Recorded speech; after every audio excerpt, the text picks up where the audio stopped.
Stories teach us so much. They're a chance to see how someone succeeded. Stories uplift, they inspire and inform. Stories show us the way. In the spotlight, a woman whose story is all about leadership. She's a role model for so many women, including me. Susan Brady is the author of Mastering Your Inner Critic and 7 other high hurdles to advancement. She's also the newly named Managing Director of the Simmons University Institute for Leadership. Susan, welcome to the story behind her success. Thank you. I really am so happy to have you here. So let's do what we call Candio's lightning round. And this is because we want listeners to get a quick snapshot of your personality. Now, when we first sat down, you called headphones earmuffs. Yeah, that happened. Okay. And I also had to remind you that we're going to talk into this microphone, Yes. right? Oh, excellent. Okay. So that's just the first snapshot. Here we go. Introvert or extrovert? Extrovert. Morning person or night owl? Morning. Do it now, do it later. Do it now. Dunkin' or Starbucks? Starbucks. Watch sports or be in sports? Those are my only 2 options. I watch. Book that changed your life. Not your own, you can't say that. A book that changed my life. Yeah, or your view, your world view, or Oh my gosh, there's so opinion. many. Book that changed my life. Probably. Oh, he's gonna love this. Situational leadership. Last show you binge watched. It's a toss-up between Ray Donovan and Billions right now. That's a glimpse into Susan Brady. So let's find out the rest of your story. You are the newly named Managing Director at the Simmons University Institute for Leadership. Just about a month into the job. And I have to say that when I think Simmons, I think their leadership conference, their whole vibe is so all female empowerment all the time. Tell us about it, and what is the scope of your responsibility? Yeah, so I am so honored. First of all, I'm honored to be here, Candy. Thank you for having You're me welcome. today. It's really a joy. I've been looking forward to this for a long time. Well, thank you. Simmons has a 100-year history and really is the pioneer in women's leadership. They're also the pioneer in male allyship. Simmons was founded by John Simmons, whose aim was to begin an institution that, a learning institution that for one reason and one reason only, and that was to create an environment where women had independent livelihood, right? Where we could learn to earn. And what a legacy, what a joy it is to be there to carry on that legacy in the corporate space, right? Mm-hmm. So right now, truth be told, Here you are a month in, month in, and I was very inspired. Recently, the Simmons College became Simmons University, and as a result, created 4 independent colleges within the university. One of them was named after the great Gwen Ifill, who you might know is a wonderful broadcaster, sadly passed prematurely, and Dan, you can sort of edit that part out. She passed. So Gwen Ifill passed over, I think, several years ago.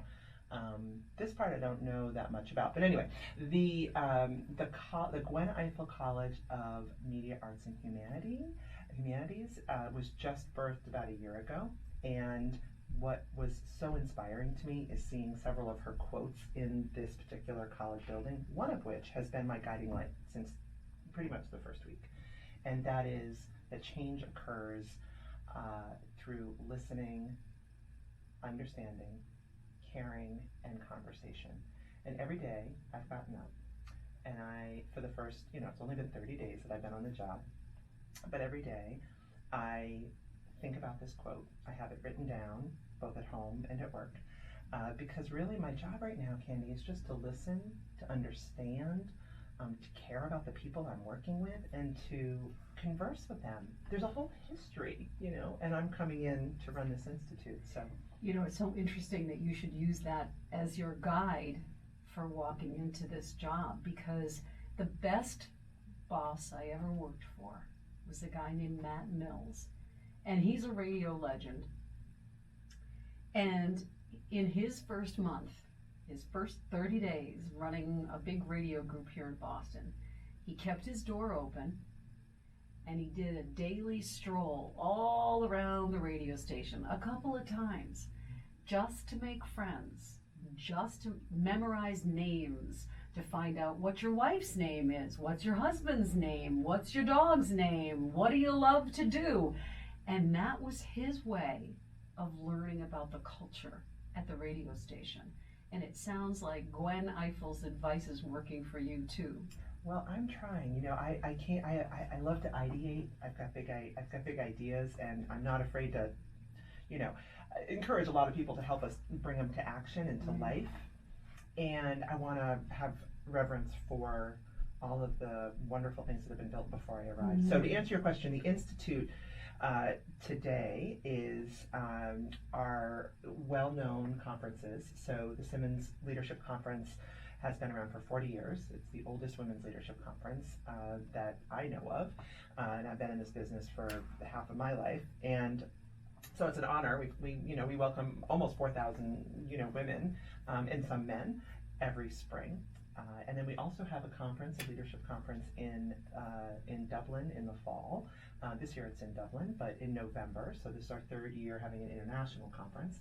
And then we've had executive ed for years and years, and a Center for Gender and Organization, which is research, for years as well. So the Institute's charter is to take these wonderful assets, if you will, and then to bring them into sort of a new and even more powerful way of being. So we're working on what that looks like.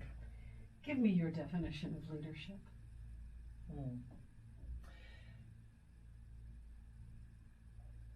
There's so many. I think at the end of the day, leadership is inspiring others to do what they might not have done otherwise. As you look out into the world today, in government, in big business, in philanthropy, who are the leaders, male or female, whom you admire most? Yeah, I'm on a little bit of a Ruth Bader Ginsburg kick. I did see just both the documentary and the movie, and I didn't know as much about her life and her history. But again, I'm really attracted to game-changing leaders who challenge a status quo and a paradigm that some people might not see as flawed or might not see as wrong because it's what they're used to, and then create a new day and a new world for others. So she's my latest. You are the author of the book, Mastering Your Inner Critic.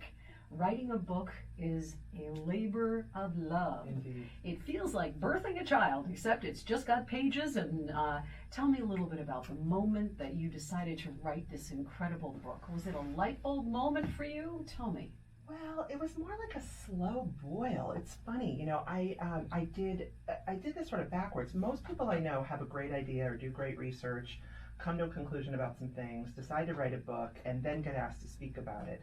And it sort of all came the other way around for me, right? I spoke at the Women in Leadership Institute, which is a 20-year-old event that I was core and founding in 1999, produced by a global leadership development training company called Linkage, which I used to be on the executive team of.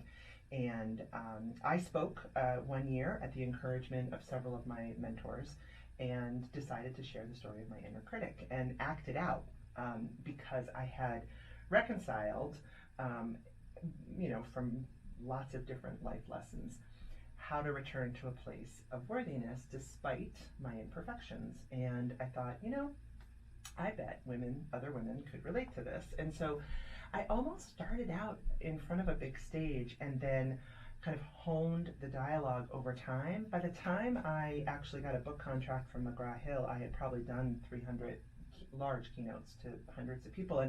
And it was because, I want you to know, it's because women asked me to. I didn't, those things that you have, Candy, that you're like, I got to do this before I die. Like, this is on my bucket list. Writing a book wasn't. Honestly, I didn't need to do it for me. So when I was asked and asked and asked, I thought, you know what? Okay, I'm gonna get this out. And then it became this. I got to get this out, right? It became, that final month of pregnancy when you want to just get it out. Yeah. That. I'm going to guess that because you had done about 300 keynotes before you even sat down to try to write this book, that you had also been able to boil down, here's what works, here's what resonates with the crowd, here's what doesn't work. How was that? Well, I had the good fortune of running into all the perfect people along the way. I mean, it's amazing how that happens in life, right? So I think that's when you know you're on the right path. No, it's true, right? So not only in my personal life, but for sure in my professional world, I have had the good fortune of working with so many brilliant women who, frankly, have experienced reckoning with their own inner critic, but also navigating these tricky hurdles that are unique to women leaders. And I feature several women in each chapter. I feature one in particular in each chapter as sort of this is someone who I know has hurdled and is willing to talk about it, right? So I feel every step of the way there was ease in this. I had a lot that I wanted to get out. Some chapters and some hurdles just were easier for me to write about because I related to them more, or I had my own story. So one of the things I learned from the wonderful Danya Dickerson, who was my editor at McGraw-Hill, is that readers, which is funny because I think this is true about me too, readers are actually quite selfish. They want something for themselves when they read. And so while I was thinking I was being generous sharing my narrative, what's true is giving myself permission to step in to give advice was my big learning writing this book, because I know a lot about how to navigate as a leader, but also as a woman leader that I've learned from others, and so I found my voice in many ways writing this book as well. Confidence is a choice. We have to decide to be confident. We are not born with confidence, and I'm thinking you probably agree, because the book is called Mastering Your Inner Critic, which I think must have to do with self-esteem and confidence. Yeah. Talk about that. Well, I'm glad you brought that up, because I see worthiness and a belief in your own worthiness as actually very different and distinctive from confidence. I have learned over the teachers is confidence is something that you build. You take action to build confidence, whereas worthiness and self-esteem, you don't build it, you believe it. Right, and so for the wisdom of this practice that I spell out in the book, and the change it made for me personally, is a reminder that it's a return.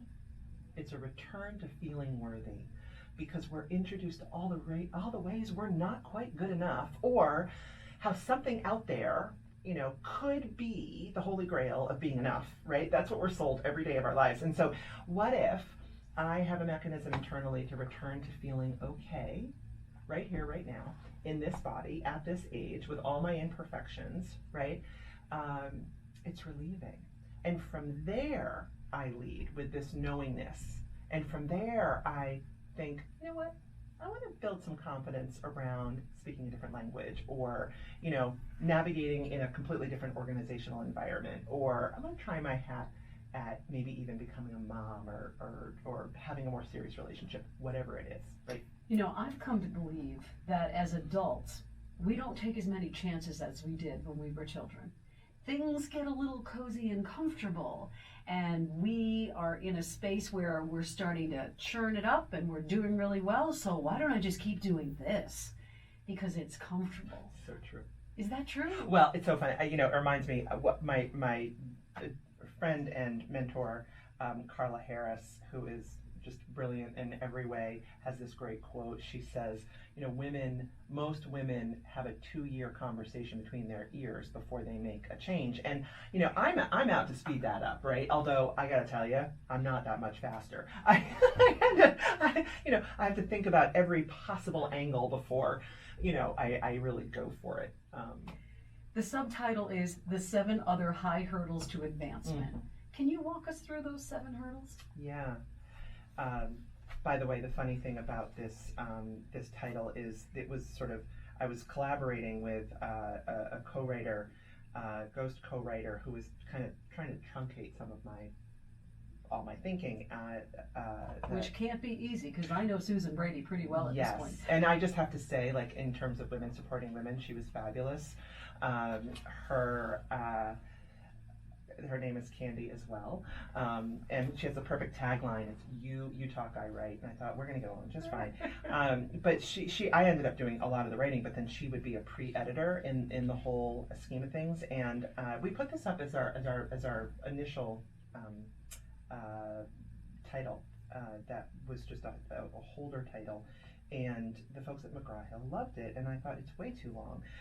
But essentially, mastering your inner critic, here's what happens, is the wrestling with our good enoughs comes up intermittently and has two faces to it. One is, are we good enough, right? Feeling enough ourselves, and the other is, are they good enough, right? So this is how we bounce between, is that someone that's worthy of my time, or I could do it better, or sometimes like even feeling outwardly or inwardly critical of another person versus having that same voice on ourselves.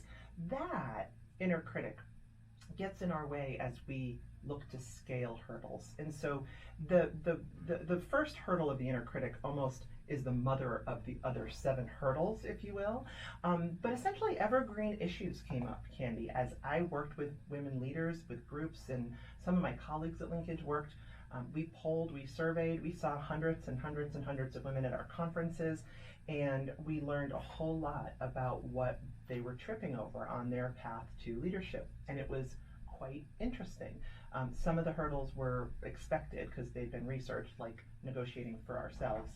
And others were a little bit more, I think, nuanced, and it took us a while to surface what was really going on. So those are the other 7 hurdles, and I can certainly weigh in more if you want me to. But every job teaches us something. You've just come from a long run as the executive vice president at Linkage Solutions. What did you learn from that job? So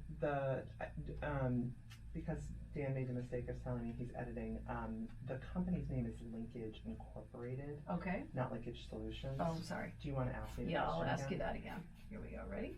3, 2, and 1. I believe that, our lives come in chapters, and every job that we do teaches us something. And you've just come from a long run as EVP at Linkage Incorporated. What did you learn from that job? Oh my gosh, so much. So much. So the interesting thing about this particular job is that we're in the business of leadership development, and by definition, I had the opportunity to work with, some of the best leadership thinkers and speakers and authors in the world living today. And so there's that whole set of lessons. I would say, a big part of this tenure at Linkage was, for me, building this global practice to help, accelerate the time until we reach gender parity in leadership. Right now, 80, 100 years, you and I won't be here for it. I want to be here for it when we see real gender parity in leadership in all sectors. So building that global practice, learning about diversity and inclusion and equity, and becoming, sort of well-versed in women's leadership. I mean, all of that happened because of the people that I was surrounded by and the journey that I was on. I'd say there's so many different lessons underneath all of that, but it was learning to be a thought leader, stepping into my own voice, and also continuing to learn how to lead. Here's the most important thing I learned, though, which I'm giggling about now that I'm in a new job. Being an expert consultant, coach, and speaker, and an author is about 1,000 times easier than leading.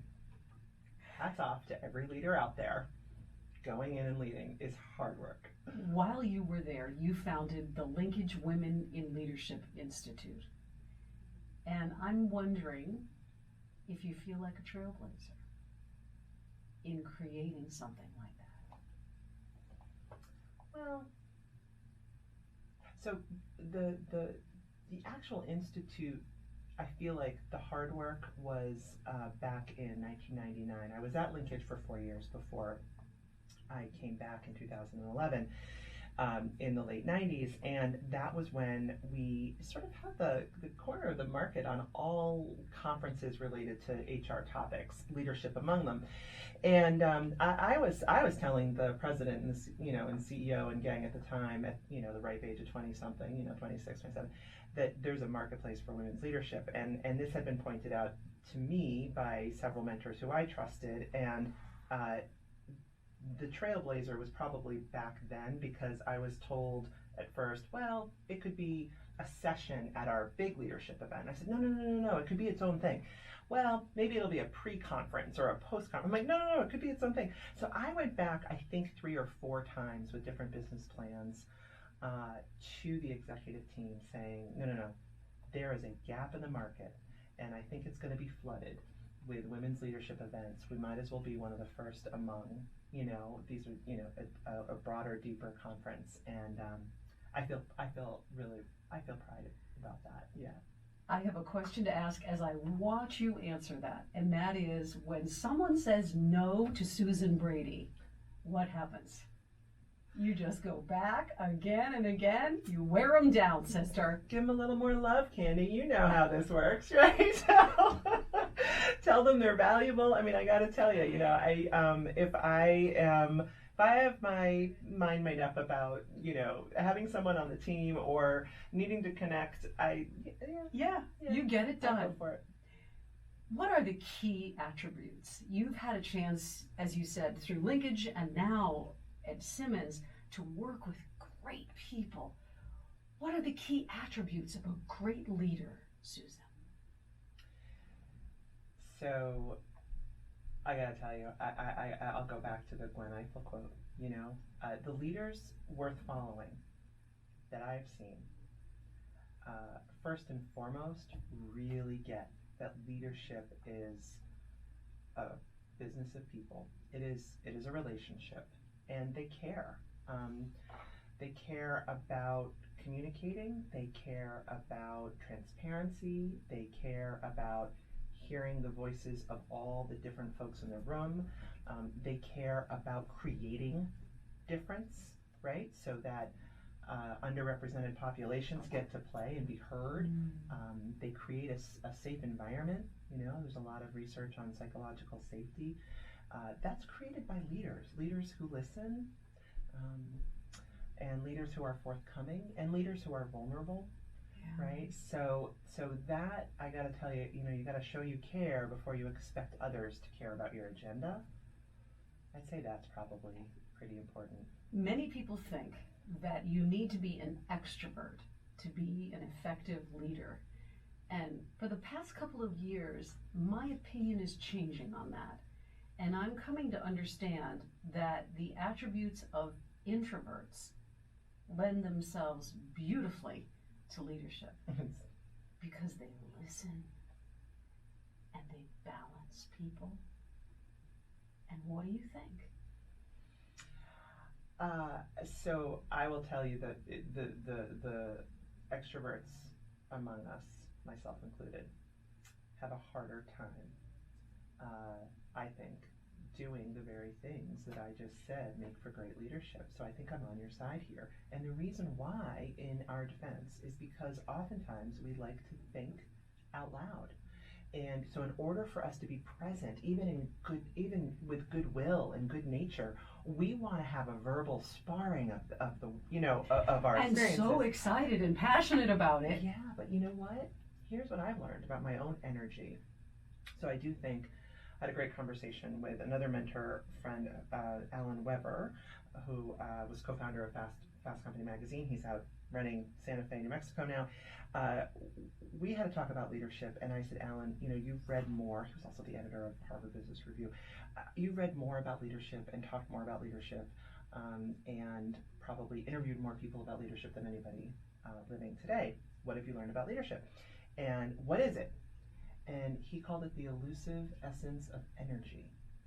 And I loved that because I feel like leadership is energy. Yes. When it comes to extroversion, that energy can be too much. And so my, gregarious, big-hearted, extroverted, friendly affect, I've had to rein in consciously, Candy, to just say, whoa, I don't want my energy to be so big that it overshadows others, because it leaves them out. Totally not not on purpose by me, right? It just leaves people out. So Let's talk a little bit about your background and growing up, because I always tell everyone who I have the honor of sitting across from that I really believe that the people who our parents, our caregivers, shape us. Tell me a little bit about growing up. What was it like in your house? yeah, so I have an interesting background. I was raised by a single father from the age of 3. My parents divorced, and I'm very close with my mother and my stepfather. And I wasn't raised by them full time, right? So I grew up on the island of Martha's Vineyard, raised by a single father, and have had an older brother who I was raised with, Bill. And I think probably looking back, the impact of that, other than the fact that people just assumed my mother was, frankly, that she wasn't alive. I mean, it was stunning. The bias of, wait a minute, how did that happen? But she was actually pretty present in my life growing up, and has had a big impact on me. But being day to day with Dad, I think that I had a pretty big blindness to gender bias over the course of my life. In fact, believed in meritocracy until it proved different for me, right? Meritocracy being like, if I just work hard and go for it and smile along the way, everything will come together, and, we'll accomplish things, and I can step into different leadership roles and do what I want. And then I faced the ugly truth that alive and well are a lot of invisible hurdles and a lot of gender bias even today. For those people who are listening to the show who don't know Martha's Vineyard, you'll probably remember it because former President Obama used to love to go to Martha's Vineyard, and so people from all around the world got a chance to sort of see the beauty of the island where you grew up. Could you paint us a picture of Martha's Vineyard? Yeah, well, what's the one of your childhood that you remember so well?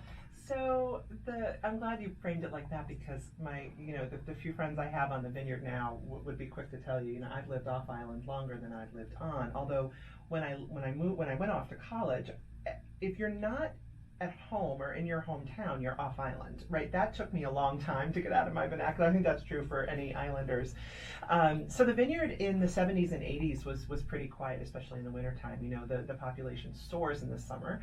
And I would say there was an innocence about it looking back. There was a safety. I think I have probably an inappropriate relationship with safety now. I feel safe more than I should, because I just was raised on the safe little island. But I used to walk from Eggertown Elementary School, which is what we call the down island part of the vineyard, after school, 2nd, 3rd, 4th grade little, to first we would go to the paper store, which is where the penny candy was, and then we would go to the Eggertown Library. And I remember spending lots of time after school at the library, where frankly, we would go to do our homework, but we never, sometimes didn't get things done. Quotations are on that. Yeah, but right? I felt, I remember having the conscious feeling of being grateful to be someplace so beautiful, because I was, 5 minutes away from a beach where you are. Yep. And it's a special place, and it's a special bond for those of us who were fortunate enough to grow up there. You still call yourself an islander? No, I think I was raised on an island. To be a native, you have to be born there. To be an islander, you need to live there. So I go home to my childhood place. That's right. If I had met you back then, when you were walking from the penny candy store to the library, and said, hey, what do you want to be when you grow up, Susan? What would you have said? Oh, I think I probably would have told you I wanted to be a movie star. I wanted to be an actor. I loved theater. I was really, really shy as a little girl, and my dad, one of the things, he was a bookkeeper. He did the books in the treasury for Island Theater Workshop, and so in the summertime I did summer theater with Children's Theater Workshop, and I got out of my shyness and realized that I could let my personality come out, and it really helped me with my confidence and my stage presence. And so up until high school, and even beyond in college, I remember, going to a cocktail party with my parents and having grown-ups say, "What are your plans?" And I would say, "I'm going to go be in the entertainment industry." Until I realized that, me being an actor, I'm almost 6 feet tall. I have red hair, and I'm. You're beautiful. Well, thank you, but I'm not sort of your leading lady type, right? Of the Is that your inner critic that's speaking right now? Right. No, this is actually. I love this. It's funny. I look back and I think, gosh, could I have gone for it? I think it would have been a hard road, and I'm glad that I sort of switched gears. But if I ran gone into to see you, a movie that you were in, that's well, for sure. Thank you. You are a wife, a mother now. You have daughters. Yes. What is your message to them as you start to get them ready to go out into the world? Yeah. So I have two beautiful daughters. Caroline is 16 and Abigail is 13. And those are tough ages, right? We're in the middle of the tweens and teens. They are glorious. And what I hope they know is no different than how I, dedicated my book, which is I hope they find grace and hurdle the hurdles in life with grace, and know how absolutely worthy they are, and bring themselves back to a place of worthiness, because at the end of the day, that's going to be theirs. That's their job, to feel good enough. What is the best piece of advice you've ever received in your life? It's probably a germ of what I ended up devoting my life's work to recently, which is go for it. It came right out of my father's mouth, literally, on his deathbed when I had a trip and I couldn't be there, and I didn't want him to die when I was on a trip, and I explained to him what the trip was, and he could barely speak, and he whispered, "Go for it." And he had told me that all my life, and I thought, "But Dad," and he just kept saying, "Go for it." And it's been a muse to me. It's been it's a belief that I have value, that I have something unique to give the world, and I want other people to know they have value and they have a unique gift to give the world. And I feel like the source of that was the piece of advice of just go for it. Simple. When an obstacle is in your path, how do you get around it? Reluctantly. Well, my husband is my best coach, and he's an introvert. And So, by the way, today is your 24th wedding anniversary. I know. I'm very proud of that. We were babies. Thank you. So Jamie is he's wise, and he's a thinker, and he's an introvert, right? So usually when I meet an obstacle, he has a thoughtful thing to say, and it's usually something along the lines of, "Take a breath." Slow down, So for me to just let the air, my mother said, "Let the air out of the tires, Susan." So then I have to, calm, and then I can see more clearly and recharge and go forward. There are women all around the world, young and old, some who don't have the same freedoms as you and I do, and they listen to this program. What do you say to them about finding a role model or having a mantra like just go for it? What do you say? Yeah. Well, first of all, keep listening, right? Because it's stories of women who are a source of inspiration that you can adopt, right? I believe in the stories of women who are inspiring, which is why I really love your show and will promote all that you do.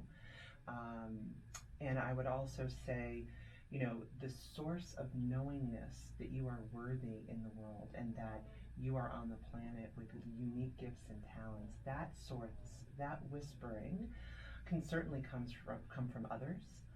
It also can come from you, right?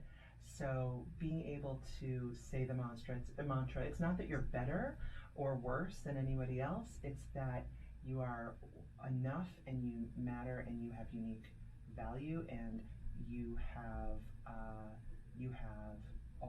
all in your heart and mind, and you can, right? So during those moments of this is too hard, it's replacing the mantra with, oh yes I can, oh yes I can, right? And then do what I do in the moments. I mean, I too need to fuel my energy from the source of different people who provide me inspiration when I can't drum it up for myself, right? So again, I would say, keep listening, keep reading, keep looking for the path forward, and you will find it. There's a magical thing that I've been learning. This is our 73rd episode, I think, of the story behind her success. But I've had an opportunity to interview almost 700 women through the course of my career. And here's what I'm just realizing now, is when you feel that you can't do it, remember the story of the woman who could and did. Yeah. And do what she did. Yeah. Yeah. Until those thoughts, those feelings, that strength, that energy becomes yours. So Margie Worrell, who I interviewed for my book, calls that borrowed confidence. And I love it, right? If you're staring down the thing that you've never done and you're telling yourself, how can I possibly do it? For me, it was like write a book. It's, wait a minute, well, that person wrote a book and that person wrote a book and my mentor over here wrote a book. So I borrowed confidence from, and I think you're right on the money there. Right on the money. The other thing I would say about leadership and about women from anywhere in the world who have a little twinkle of something, right? That they know they have something to give the world. One of the things that really profoundly shifted my journey is realizing that it was really about being in service of others. And so when I felt clear about how my gifts and talents could be in service of others, the universe started to conspire to help me move it all along. And I think some women and some people who kind of lead out of this blind ambition, right? It tends to be more about them. So I would say find the need, find those in need, find where your gifts and talents serve others, and it changes the frame and things will start to move. At this moment, in this chapter, this deep in your career, what does success mean to you, Susan Brady?